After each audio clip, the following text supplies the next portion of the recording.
Hey everybody, welcome to Pop Culture Philosophers. I'm Rockin' Robbie Billups, and it's time for the weekly comic book review.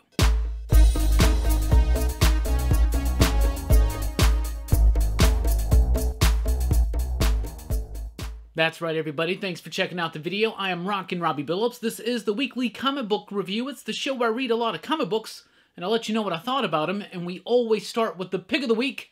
This week's pick of the week, Finger Guns Number 2 from Vault Comics, written by Justin Richards, with artwork by Val Halverson, Rebecca Nalty on the coloring, Taylor Esposito on the lettering. A pitch-perfect team and a pitch-perfectly paced book. Absolutely loved it. I did cover this book before on April 1st, that first non-print comic book day we had. It was a sad day, but at the same time, there were still some digital comics out there, and Vault had released Finger Guns Number 2 digitally on that day. Now it's available in print, and it's even better. Why? Because it has that added bonus of the Vault Comics smell. Also, Finger Guns is just an exceptional comic book. Issue number 2 is actually better than issue number 1, and I loved issue number 1, right? But this is a great book. The coloring, the texture that provides, the clean, precise line work, the expert level lettering by Esposito, it all works out to make Justin's story and those characters really pop, really feel three-dimensional. They have a texture to them, like not just a like a physical texture or anything that the artwork does provide, especially that coloring, but like an abstract texture. They're very well-rounded characters with real thoughts, emotions, and feelings that resonate. I love this book so much. I've had a chance to peep out issue number 3 as well, and y'all ain't seen nothing yet. It's a simple, crazy concept. Seems silly almost on the outside of it. You know, it's about these two kids who find out that they can use their finger guns to manipulate the emotions of other people. It seems like that could go any kind of way, but what this really is, this is a very personal story about family. It's a story about growing up. It's a story about coming to terms with yourself and your family and your place within your family. It's a story about a whole lot of stuff. It's a story about connection. It's a story about connection not just to other people, but to yourself. I absolutely love this book. It's got an expert level creative team, and Finger Guns Number 2 is just fire. Such a great book. And there's a great variant cover here. Gatefold. Beautiful cover right there. What do we want to talk about next? How about the runner-up for the pick of the week? It's Red Mother Number 5. Since the shutdown happened and Diamond stopped sending out new comic books for a while, this was one of the books I was most anticipating. Red Mother has been such a slow burn, but at the same time, it's very purposeful. I get very definitive Hellblazer kind of vibes from this book. It's got a slow pace, but it's very nuanced with the characterization of the main character. She's someone who just recently lost someone. She lost an eye. They don't know what's going on. Her lover's gone. They can't find him. She's having to deal with the after effects of this, with the trauma of this, with the emptiness that is the result of this, right? Jeremy Hahn, Danny Luckert do an absolutely fantastic job. So issue number 4 left us in a crazy spot, and I was really anticipating issue number 5. And just like all the other issues, it's a breezy read. You can read this book in just a matter of minutes, but the impact is going to resonate with you for a lot longer than that. I think this book is one of the best on shelves. I know it frustrates some people because they don't feel like enough gets done each issue, but I'll be honest with you, I think enough gets done every single issue. It's got a great pace to it. The characterization is spot on, and it's such a crazy book. It's a horror book, but it's more of a psychodrama as well. I absolutely love this one.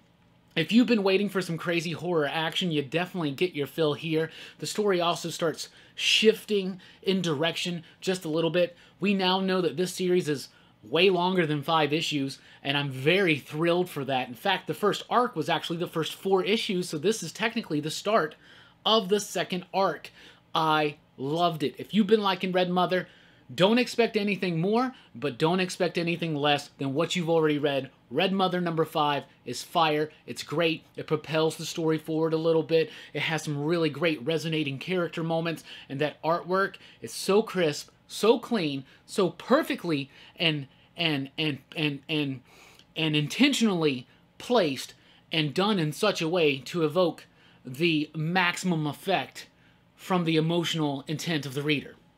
Any of that makes sense? From Boom Studios, which is just killing it along with Vault. These are the two best books of the week. I had to pick one. I picked Finger Guns. Red Mother's just as good, and it has a great variant cover as well. And also, the trade paperback is out of Volume 1. So if you've missed out on Red Mother, this is 1, 2, 3, and 4. And of course, now we have 5 out today. So you can get caught up in one fell swoop at your comic shop this week. Red Mother Volume 1 from Boom Studios. Let's get over to DC. First of all, no Marvel books this week. Nothing new. No new single issues from Marvel. Just some collected editions, right? Marvel will resume next week as well. But DC, just stomping right on through. Catwoman 80th Anniversary 100-page super spectacular. So it's another one of these anniversary giant celebrations of a character from DC Comics. This time it's Catwoman. I got the 90s cover by Delato. I love this cover. When I first started reading comic books, this is what Catwoman looked like, and I've always kind of liked this costume. I do really like the Darwin Cook revision of the costume, but the Jim Lee cover just, I don't know, I felt it was all right. Anyway, I loved this cover. It's got some decent stories in it. If you're familiar with these anniversary one-shots they've been doing, and of course the Action Comics and Detective Comics 1000, the Wonder Woman and Flash 750, it's right along those lines. You got a lot of cool, like really cool and good stories. We call them ghoul around here. We got really good and solid stories in here. We got some ones that are just kind of okay. Celebrations from all of the different eras of Catwoman. You got some great pinups in here as well. My highlight in this, though, there's a Rom V story, and now we know that Rom V is the recently announced new ongoing writer on Catwoman, starting with issue number 25. So he starts his run in this issue with a story that takes Selina from where she was into where Rom wants her to be for his run. And I really got excited about it. I thought it was very well written. It's also got some great work in here by Paul Dini. It's got Ed Brubaker, Will Pfeiffer, Chuck Dixon, Mindy Newell, Ann Nocenti, Jeff Parker. Liam Sharp has a really cool short story in here as well. But if you're a big Catwoman fan, definitely check it out. If you're a variant hunter, there's a lot of cool variants for this. Frank Cho, Art Germ, and more. Really do like this one. I thought it was pretty solid. From DC Black Label, we have this Birds of Prey series by Brian Azzarello. So, back in the day, a little bit of information about this. They announced a new Birds of Prey series, right, by Brian Azzarello. Okay, cool, seems neat, right? Then all of a sudden, after hearing some rumblings that there was problems, right, it gets announced, nope, it's actually going to be a DC Black Label miniseries. Okay, maybe there was some disagreements with what Azzarello wanted to do and the editorial or the publisher wanted to do, so now they're just going to throw it into a Black Label run, and that's fine. Then all of a sudden it was announced, no, in fact, it's not going to be a DC Black Label miniseries, it's going to be a one-shot. It's going to be a one-shot, just one time, right? So that's what this is. I think they made the right decision after reading this, to be honest with you. You can definitely tell when you read this, and by the way, it's $9.99, but this is like his first arc, basically all put into one. It's like a graphic novel. It's really not a comic book, it's a graphic novel, right? But it's just okay. The artwork by Emmanuel Lupacchino is actually pretty cool and solid and sleek and neat and nice, and that's fine. The story itself just didn't really do much for me. This is definitely obviously supposed to be tied in with the Birds of Prey movie because it has Huntress, Harley Quinn, Black Canary, and Renee Montoya. But it's just kind of a pedestrian story, nothing new, nothing exciting, no real reason to be DC Black Label except for some cursing here and there. And you can definitely feel when you read this that this was set in continuity and meant to be the next Birds of Prey book. But they completely pulled the rug out from that. But of course, I guess they don't want to waste the money they spent having Azzarello and Lupacchino and the others actually do the book. So they put out the first arc. What would be the first arc? Probably the first 3 issues, if I had to guess. Probably first 3, first 4, something like that.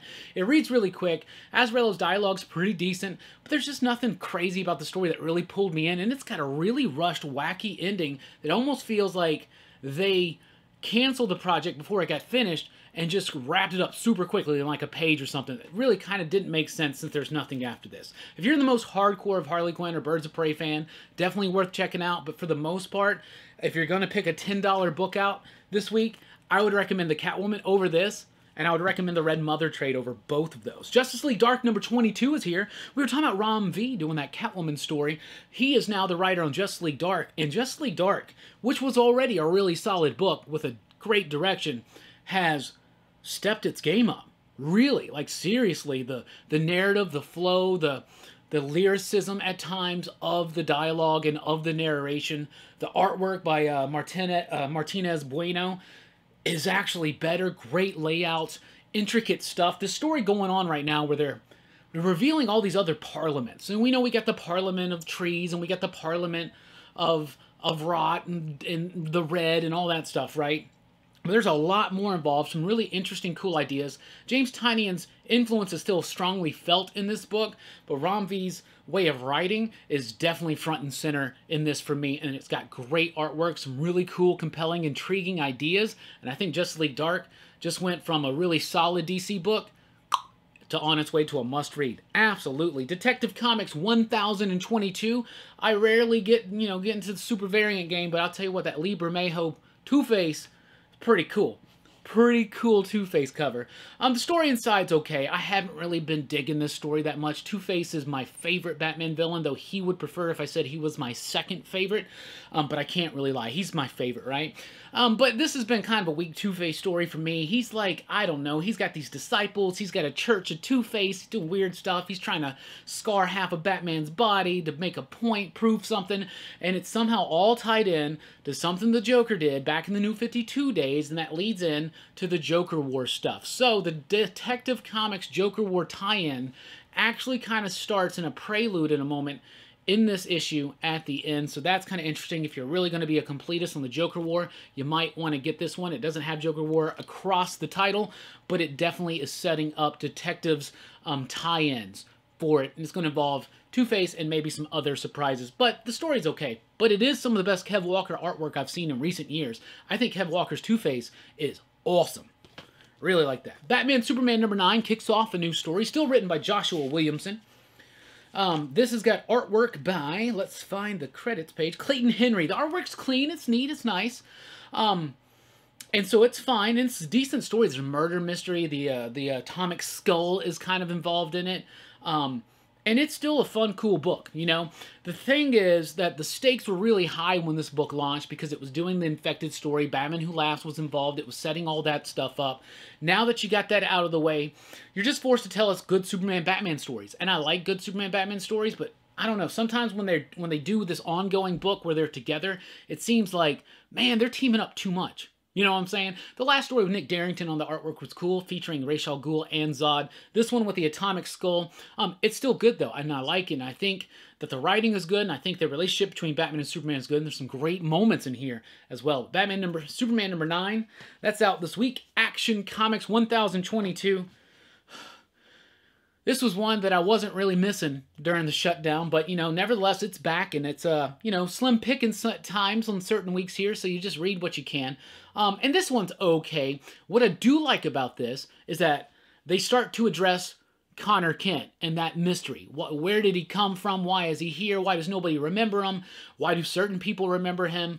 And it starts tying some of that back in together. That's the most intriguing stuff about me. John Romita's artwork in here, John Romita Jr., by the way. John Romita Jr.'s artwork is better than it was in his previous Action Comics run, which I thought was really kind of sloppy and rushed. But it's now still not super refined or what we're used to. The story's okay. It's still building up some of this stuff that Bendis has been working on with the Invisible Mafia and the Daily Planet and all that kind of stuff. And so that's slightly intriguing, but there's just something about Bendis' Superman that's just not working for me. And I still hate this whole truth thing. Anyway, The House of Kent Chapter 1 starts in Action Comics 1022. Wonder Woman 756. So I got caught up on Wonder Woman recently. Steve Orlando's doing a decent job on here. I really like a spotlight on Donna Troy in here. You got the 4 horsewomen. They're trying to rip a portal into Themyscira and just ravage it, right? They're trying to get Dawn on their side, but her and Wonder Woman have had some drama here lately. The artwork by Jesus Marino is top-notch. Some of the best work from him I've seen. It looks really cool, very clean, very refined, and that's nice. And the story's pretty decent. It's nothing that's going to blow your mind away or nothing like that, but it's a pretty solid Wonder Woman story that I do like. Wonder Woman 756 is out this week. Shazam #12 is here, but it's not Jeff Johns. This one's actually it's a fill-in issue written by Jeff Loveness and Brandon Peterson on the artwork, but even though I hate when they do this, It's a fill-in issue, and I don't mind fill-in issues, but it's a fill-in issue literally right at the end of Jeff Johns' run. He's only got 2 more issues, actually 1 now, because they've combined those into the extra size issue number 13. So this is a one-shot story that takes place before Shazam #1, but it's good. I really liked it. It's Shazam teaming up with Batman in Gotham, and he's obviously getting more than he asked for or expected. It's got a great sense of fun to it. Brandon Peterson, I don't know what he's changed in his style the last couple of books I've read from him, but it's gotten really clean, less wonky, and some really captivating line work. And some really interesting effects are done, especially with some of the line work and the coloring and the way it works together. So I actually really liked this issue, though it does suck that we don't have that finale of the Jeff Johns run, because I've been really liking that, but that's going to be in the next issue. But Shazam #12 for what it is, which is just a nice, fun, one-and-done story, Batman teaming up with Shazam. And it gets the job done. It did it. It really did. Far Sector #6, this is a book that I think has some really cool ideas, but I just think that the execution at times, it just gets a bit bogged down. Maybe there's too much exposition. Maybe there's something wrong with the pacing. It's a more novel approach to pacing a story and less of a comic book approach. What really highlights this book, though, is Jamal Campbell's artwork. Jamal Campbell's artwork and everything I've read, Naomi and this and some slight other work, fantastic. Love the artwork. The artwork appears dynamic, but the story's not. The world building's there. The ideas are there. And the artwork is so kinetic, I just wish that the writing was. The writing gets bogged down for me. It feels like a slow read. It feels like a chore almost at times. And I think that's a shame, because I know a lot of people like this book. I know a lot of people like this character. I like the character. I like the world. I like the overall concept of the story. But it just does not match that kinetically high action, wild artwork of Jamal Campbell. It just does not. And it just throws me off every time I read that. And I get it. It's like every time a new one comes out, I get a little bit more excited. It's like, oh, I'm going to get into it. And it bogs me down. It really does. John Constantine, Hellblazer #6. I got caught up on this one over the weekend. Simon Spurrier is doing a great job on this one. It's a little hard to get into when you first start reading it, but once you kind of get into the flow of it, this is a really great follow-up to all the Vertigo Hellblazer books before. It's got amazing artwork by Aaron Campbell that totally works, especially for a magic horror-based comic book. Fantastic stuff. In the previous 5 issues, 6 if you include that one-shot, they're building a mystery. John Constantine, he's been away for a while for some reason, and he comes back. He's been gone for like 15 years or something. The world's a little bit different. People act a little bit different. He's still trying to get used to that. But the character is spot on. He acts like him. He still has all that just miserable Constantine-esque-ness going on. So I think the writing's solid. I think everything's good. Leaning into the horror aspect of it. Really great stuff. The beautiful, beautiful, detailed, textured, gritty artwork that really provides tone and atmosphere and gets us into the seedy world of Constantine. But overall, I like it. What this is, and over the last few issues, they've done a great job of rebuilding Constantine's world with some new characters and things like that, right?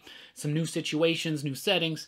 And this is a nice one-shot story. So even if you haven't read what's come before, you can jump into this and get into it. And I think it's pretty cool. Hellblazer fans, if you haven't been checking this one out, I think you should. It's definitely going to be the best Hellblazer book you've read since the Vertigo series ended. So there you go. Swamp Thing, DC Giant, issue #4. I think this is the last Mark Russell story.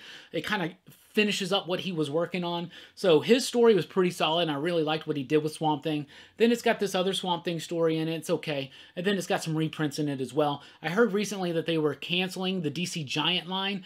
Now, I know they're canceling them at Walmart. I don't know if they're canceling them at comic shops. I got to get a little bit more confirmation on that. But it might be, these might be going away. But I think they're really fun because they also, it's got a Zatanna story in there by Paul Dini. That's a fun one, and it's got some, honestly, it's got some bullshit John Constantine story in there too. Anyway, The Boys, Dear Becky is here from Dynamite out this week. The Boys was a comic book that came and went, and then they did that Amazon Prime TV show, and everybody loves The Boys now. So of course you got to bring it back. This story is set, I think, 10 years after the conclusion of The Boys. I was never the biggest Boys fan. So I didn't even finish it, but I did read this one to see what was up, and it was okay. It's Garth Ennis doing Garth Ennis stuff, but The Boys never really appealed to me. But this is focused on Huey, that character, and it's 10 years later, and things have kind of, It's about it's kind of explaining where he's at, what his life's like, and then there's some other stuff that happens at the end. But I just thought it was okay. Not really for me. But the previous Boys series wasn't really for me either. I do like Garth Ennis's work. I think Preacher's phenomenal. I think his Punisher run's great. But the Boys was just something that never resonated with me. But if you like the Boys, Dear Becky is out. Start of a new miniseries. Backtrack number 3 from Oni Press. This is a book about a race through time. These people get kidnapped by some kind of crazy guy, and he puts them in a race where they have to race through time. So they're in dinosaur times in one issue, and the next issue they're in the Middle Ages, and now they're like in some kind of famous like Chinese earthquake or something like that. Backtrack is pretty cool because it's like a really neat. It's like a neat, super cool like sci-fi wacky races. But issue 3 started getting a little bogged down. One of the things I really liked about issue 1 and 2 is the sense of movement, of flow, of pace. It's about a car race through time, and it was very fast-paced, but it had those character moments. This really starts getting really heavy into the character moments, and I feel like it just kind of stunted the flow of the book a little bit, so I'm still going to be checking this one out, not giving up on it, but this one I felt to be a little less exciting than issue number 1 and 2. There were moments where I was just like, let's get to more of this race through time, because that's the appeal.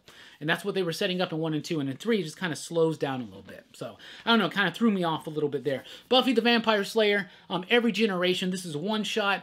I'm way behind on the Buffy book. I thought at first it was good, and then I was like, they're doing way too much too soon. So I stopped reading it. And I knew that this was a one-shot, so I was like, well, let's pick it up and see, because it seems like it's got different stories about different Slayers in here, right? But the opening story is a follow-up to what's been going on. I was completely lost, confused. I don't know what the hell's going on. But if you're reading Buffy, I just want you to know that this is out. But if you haven't been keeping up with it, don't just jump into it. Trust me. From a Blaze comic, we have Kidz number 3. What a great issue. Holy cow. I'm really liking this book. It's zombie fiction, which I'm liking again all of a sudden. That's cool. I knew that one day I'd get into zombie stuff again. I knew one day I was like, Walking Dead's going to end one day, and then some time will go by, and somebody's going to make some good zombie books. Kidz is one, Year Zero is another one, but Kidz is really cool because it's about a group of kids in a zombie apocalypse with no adults, and it's very real and true to how kids act, especially in a very stressful, high-pressure situation like a zombie apocalypse. This whole issue is almost like a truth or dare. But you get some really deep moments in here from it as well. The artwork's very cartoony, animated style-esque, but it flows great. It's got excellent composition, great panel design and layout. I love this book. Kidz, 3 issues in, still getting me. I like these characters. I feel like they feel real. The situation feels real, and there's some great humorous moments, as you would expect, but some really deep moments and some really strong scenes involving those. Seriously, Kidz number 3, pretty solid. Sabrina the Teenage Witch, Something Wicked, issue number 1. I also covered this one on April 1st. It was released digitally. It's Kelly Thompson's second Sabrina book, so it's directly following up the previous one, and I liked the first issue of this better than I liked the last series, and I really did like the last series, but it's got a great blend of kooky old school Sabrina, more of the new Netflix Sabrina, and just a great balance between those two, where it feels a little silly and kooky, but it also feels serious and resonating. So far, really liking it. A lot of covers for this one too. Sabrina the Teenage Witch, Something Wicked. Really cool book. Liked it. And finally, I want to talk about this one. It's a graphic novel from Image Comics called Paul is Dead. I've been really excited about this since I first heard about this months ago, because I saw some preview artwork for it and it looked amazing. And I'll tell you this, the artwork by Ernesto Garbanetti is fantastic. Look at that. Beautiful, beautiful artwork. This story is based on the idea when a lot of people back in the day, they were feeling like they think that Paul died, right? Paul McCartney died in a car wreck, and the Beatles covered it up and they replaced him with a look-alike double, and there have been people that have written whole books, made documentaries, made all kinds of crazy stuff about that, right? So this is about the Paul is Dead theory as if it actually happened, but it's not like the writer Paulo Baron or whatever is taking it seriously, but it's cool to see the book. Now, the story itself is it's okay. It's got a weird flow to it, but the big thing is the artwork. I mean, The artwork in this is gorgeous. If you're a hardcore Beatles fan, probably definitely worth it for that. The emotions were really raw and at times a little cartoony, and I think that was the intent by Baron.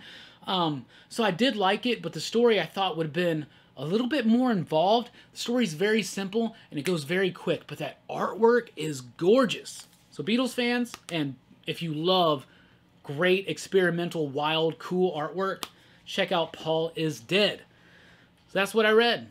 That's what I thought about it. What are you reading? What are you excited about? I'm excited for Marvel to return next week. It feels like without Marvel, it's not quite a real new comic book day, right? But we still have some great books out this week anyway. I loved Finger Guns, Red Mother, and a few others. Justice League Dark was really, really cool. So, man, I liked them. Kidz, that's another one. So there you go. What are you reading? What are you excited about? Let me know in the comments down below. Thank you so much for checking out the video. Please do like, share, and subscribe. And join us over at popculturephilosophers.com for podcasts and a whole lot more. I've been Rockin' Robbie Billups. Thanks for rocking with us. Keep on reading.